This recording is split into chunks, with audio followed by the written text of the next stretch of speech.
limit, man. Okay, calm down. We need to talk about stigma, because if you have a job and there's stigma associated to the job, right away there's moral condemnation. And we in the film are really saying that stigma reinforces criminalization, and criminalization reinforces stigma. So if we look at another kind of job, if we look at the horrendous job of working in a company like McDonald's, making very little money, being treated awfully, having to work like on an assembly line, we could stigmatize that job. We don't. We don't stigmatize jobs of people working in the fields, picking tomatoes, with the toxic waste put on them to take care of the bugs in the fields that are hitting the farm workers.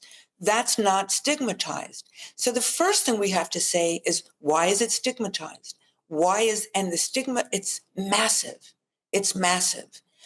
The lowest denominator or the lowest element in any humor, in anything, call somebody either a whore, a hooker, whatever. Right. It's about reinforcing stigma.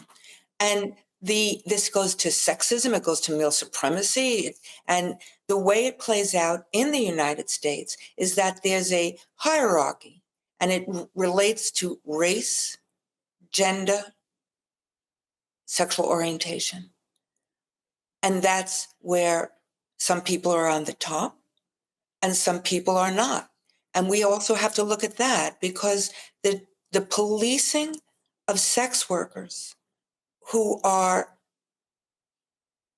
white, traditionally beautiful, very tall. I've been taken on tours of Wall Street where there are places where the end of the day or the end of the week, there's sex parties in corporate America. And this doesn't surprise any of us. And all the working women are white and Russian. So right away, we have to understand the intersectionality of the criminalization and the stigma. Let's show some of these posters that you feature in the documentary. So this is She May Look Clean, but pickups, good time girls, prostitutes spread syphilis and gonorrhea. You can't beat the Axis if you got VD. So this was a wartime poster, obviously. VD is venereal disease, by the way. What STIs used to be called before they were called STDs, but before that, venereal disease. This is a sign that says, smash the prostitution racket, prostitutes spread venereal disease. And then this is a sign, men who know say no to prostitutes, spreaders of syphilis and gonorrhea. These are put out by the US government. These were put out.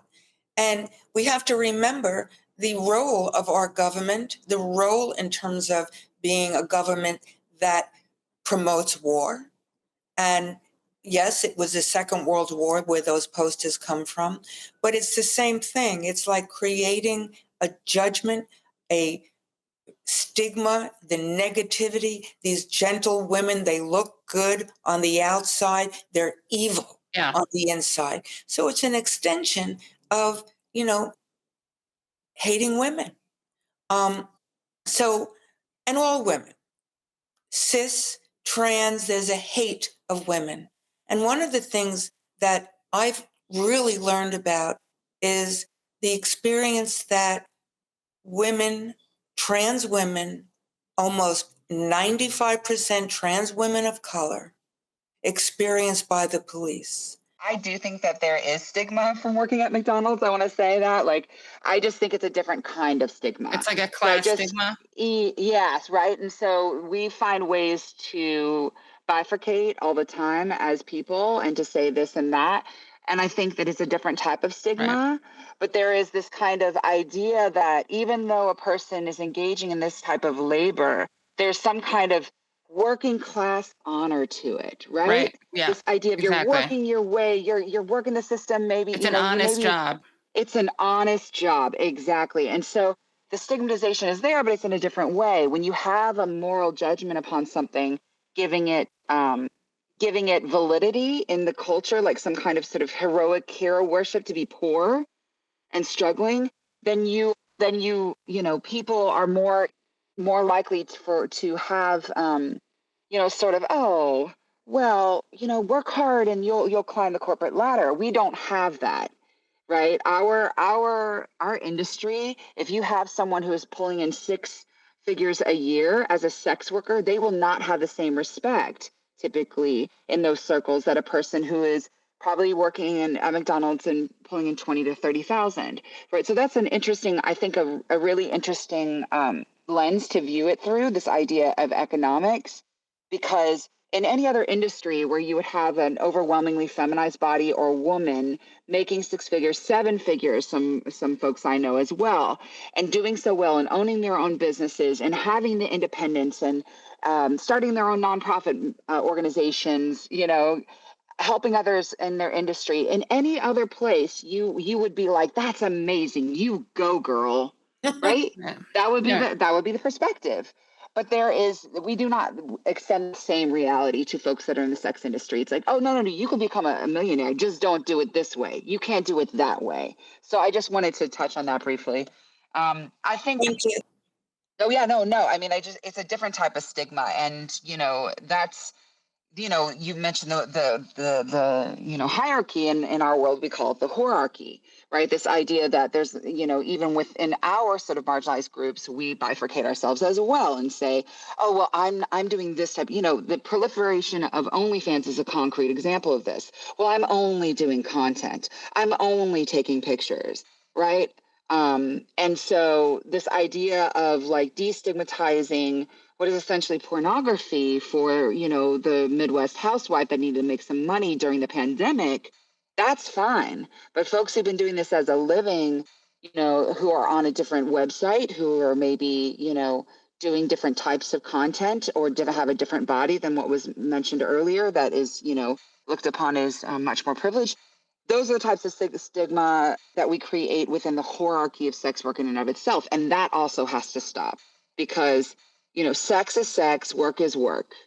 You know what I mean? And they need to just be exactly what they are. Sex can be sexy. Sex can be boring. Sex can be powerful. Sex can be bad. Sex can be fulfilling. Sex can be monetizing. It is just a thing. It has whatever value we put onto it. The people engaged in it.